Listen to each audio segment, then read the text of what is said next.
Good morning, guys. So this is our next tutorial. So in this, we will discuss the installation of the Ansible and the execution of the basics command of the Ansible. So in the last lecture, we have set up the SSH connection that is basically prerequisite for the Ansible.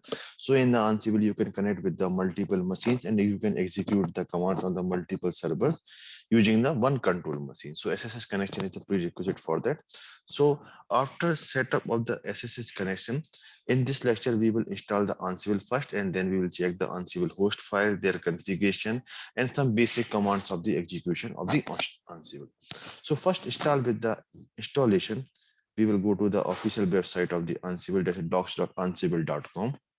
So all the related content that you require, like basic command or the setup, the inventory or whatever the configuration that is required in the Ansible, you can refer this website. So in this website, we have all the configuration available regarding the Ansible. So for the installation, the Ansible, just scroll down. So here you are able to see the installation of the Ansible available for the multiple basic distributions. So you can distribute for the Linux, Fedora, Ubuntu, Debian, Mac OS, the different kinds of the version basically that is available. So Ansible basically not support as a Windows as a control machine, but we can perform operation on the Windows machine using the Ansible, but we can't use the Windows as a control machine in the Ansible. So currently we are using the AWS Linux as a control for a server that we are using as a control machine. So that in that we have already discussed, we have the kind of the version that is similar to the Fedora. So installing the Ansible, we can just go to the installing Ansible for the Fedora one.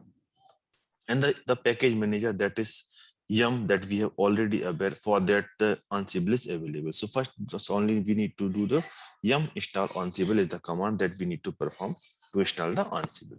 So it's already there in my system, so it will come like nothing to perform any action, but in case it will install successfully. So the Ansible is already installed, so it's done. So for the installing the Ansible, we need to perform the command called yum install Ansible. Now, after installation of the Ansible, the two required things are there. One is the host file and the second one is the configuration files. In the configuration files, all the configuration related to the Ansible is present. So first we will discuss the configuration file and then we will go to the Ansible host file. So go to the configuration file. Here is the path called etc Ansible and the Ansible configuration. Just go to that vi etc Ansible and Ansible.cfg. That is the configuration file of the Ansible. So here all the configuration that is required for the Ansible is present, like where is the inventory location. Inventory basically the host file where we have defined all the host file location, like where our control server, where our database server, where is our web server, and all the configuration that we will define in this host file. And then in the library, we have the library module, we have remote tab module, all the configuration that is required for the Ansible is present here. So whatever thing that you want to perform changes, you can perform there. So by default inventory location is etc Ansible host. But in your project, if you want to change the configuration, default configuration, then you can go to the Ansible configuration file and modify the configuration that is present here. So that is the configuration file for the Ansible that is required. And second one is the host file. Host file basically the list of the all the inventories we have. So if you go to that Ansible official website and the page like for the build your inventory, so you can see that that is the inventory basic format for the host and groups. So we can define our inventory in like this format. Suppose we have one control server, we have one web server, we have one DB server. These kind of inventory real time we have in the examples. So we can define like the web server, we have the two machines, like these two machines we have used for the web server. For the DB server, we have the 3 DB machines. So we can define all the threes in the DB machine. Suppose we have some other group that we are using for our application.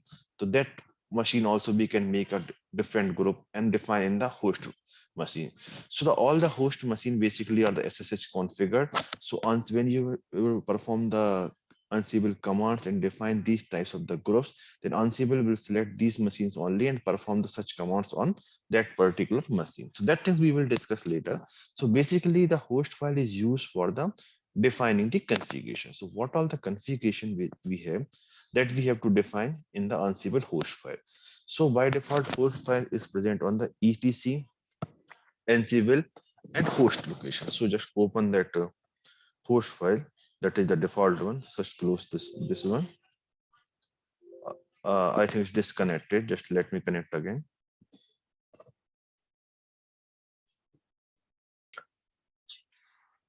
So it's connected again. So if I go to the VI etc Ansible and then host. So that is the host file is represented, basically the default host one. So if you go, here's the example one, there are multiple examples are there. So I have basically defined here one web server, that is I have defined. So in the inside the web server, we have the two file like example.com and done. And the another group we have is called all. Inside the all, we have the 4 machine, that is I just mentioned for the demo purpose. So in the same way, we can define the n numbers of group like web servers we have the group of the all, we have the DB servers, and as long as whatever the multiple groups or inventories we have, we can define the IP addresses of those machines. So using that command, the Ansible basically perform the action on these commands. So suppose currently we have the two groups. One is the web server and one is the all. So if you perform the commands using the all, then we will get all the 6 results. And if we perform the commands using the web server, then we will get the result only these two servers is available as a web server. So for that, if I close this file and the command that I'm saying like Ansible list host, so that will basically provide the all the list host that is present for your inventory file. So if you run the command Ansible hyphen list, it's a double hyphen there. So just scroll down hyphen list and then hyphen host and then hyphen all. So these are the 6 hosts basically is present in our host file that I have already shown in the host file. So these are the 6 hosts is available. But if you want to perform the action on the web server, so you want to check how many web servers we have. So you just type the web servers here and we will get the result is 2. So using that, we can bifurcate the host using the group name. So whatever the group name you will provide, based on that, it will bifurcate the result. If you want to perform the action like host, and then if you press like star, that will provide the result the same as all. So we will get the 6th result, or you can also type like web and stars to the whatever the group that contain the web servers, you will get the 2. Similar way, you can use the wildcard. Also, you can say the group that is basically we can say not including web. So that will exclude the group that is not in the web server, and the remaining host it will present. So these are the basically the bifurcation we can provide using the groups. So till now in this section, basically we have installed the Ansible. We have see what is the default host file and how we can define the groups based on our application. Like we have the control server, we have the DB server, we have the web server. So we will define the separate groups and define the IP addresses of those machines. And using the commands, using the group name, we can bifurcate the commands, and that will perform on that particular group only. That we will see in the later when we will discuss the playbooks in the Ansible and the Ansible configuration file, that is default configuration file. So in this configuration file, basically we can define all the default configuration of the Ansible and we can modify according to our need. And to check the host file location, we can